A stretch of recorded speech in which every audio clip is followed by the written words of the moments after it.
유일신,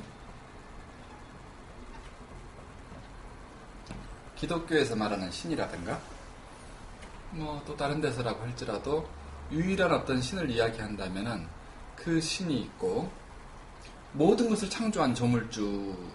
자, 여기서 조물주랑 신은 같은 것인가? 그러니까 조물주하고 유일신은 같은 것인가? 같지 않을 수도 있어요. 왜냐하면은 모든 만물, 이 물을 뭐로 보느냐의 문제인데, 물질을 얘기하는 거라면은 이 전체적 유일신은 물질 이상의 것을 다 만들었죠. 그것까지 포함해서 물이라고 한다면은, 만물이라고 한다면은 우리 마음까지, 심지어 어떤 뭐 유머까지, 걱정까지 창조한 존재가 있다면은 그걸 조물주라고 해야 될지, 어쨌든 이렇게도 같이 많이 씁니다. 그런데 이 유일신 말고 또 다른 의미의 신이 있죠. 범신. 그냥 여러 신들, 산에는 산신이 있고 어느 공간마다 미세하게 나눠보자면은 어디가 터가 좋다, 거기에 어떤 사는 신명, 그걸 신명이라고 표현해요. 신명. 그런 존재, 유형, 무형의 존재들. 우리가 생각하는 이런 물질 육체는 아니지만 어떤 에너지와 의지가 있는 그런 개성체.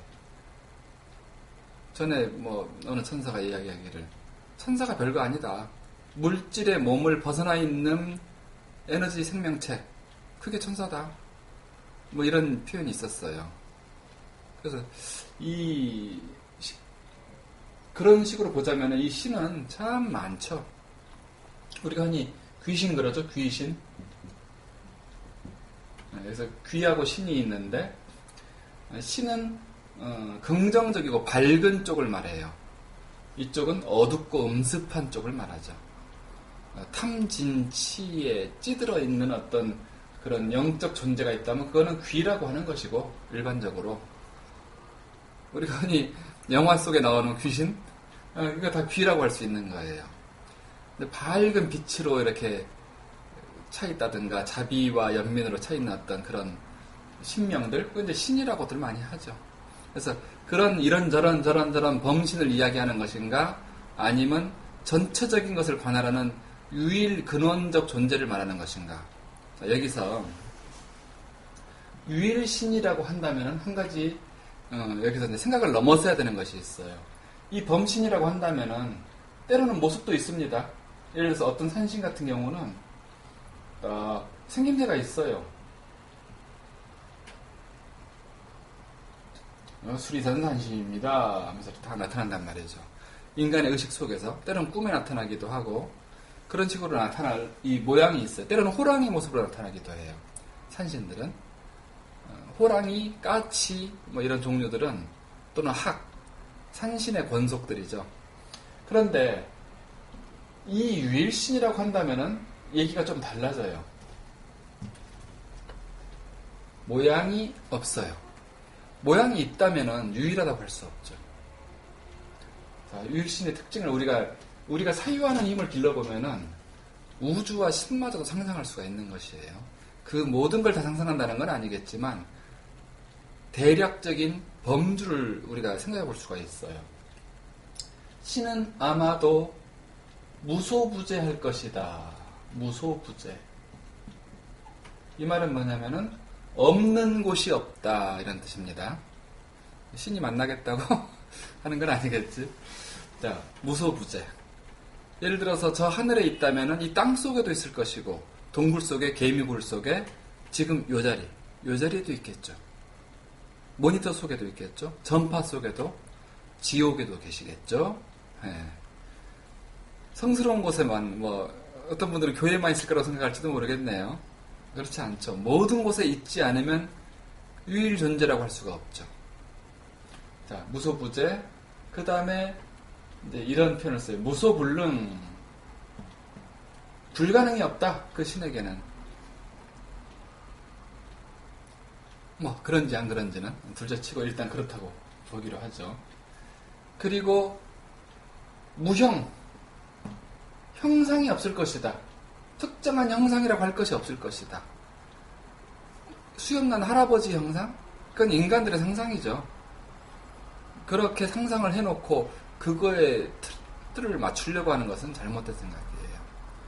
왜 소년이면 안 되냔 말이죠. 이런 소년이면 왜 안 될까요? 예, 신이.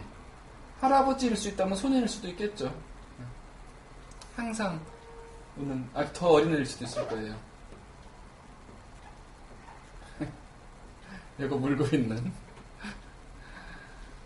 무엇이든 가능하겠죠. 무색, 무취, 성스럽지도 않을 거예요. 틀림없이 무게 잡고 있지도 않을 거란 말이죠. 그 모든 것이니까. 예, 신은 전체란 말이죠. 전체. 일부라면은 유일신이라고 할 수가 없어요. 전체, 모든 것. 이런 말들이 있죠. 여러분이 신이다. 이 말이 가능한 이유가 뭐냐면은 신은 모든 것이기 때문에 그래요. 그러므로 무엇은 신이고 무엇은 신이 아닐 수가 없겠죠. 자, 이 정도 대략 개념을 가져보고 인터뷰에 들어가 봅시다.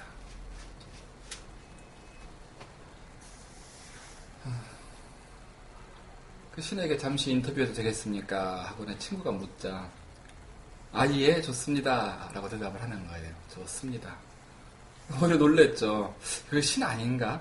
신이 존댓말 쓰는 건 처음 봤거든요. 인간에게. 아니, 왜 존댓말 쓰세요? 말씀 넣으세요. 이랬더니 저도 가끔 존댓말 쓰고 싶거든요. 그러는 거예요.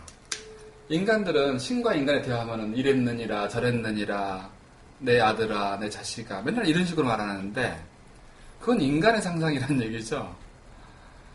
그런 틀 자꾸 벗어나야 돼요. 그러지 않고서는 그 영원성을 상상할 수가 없어요. 우리에게 깍듯하게 존댓말 쓰는 공손한 신. 자, 다시 한번 그려봅니다. 개구장이 같고 공손한 신.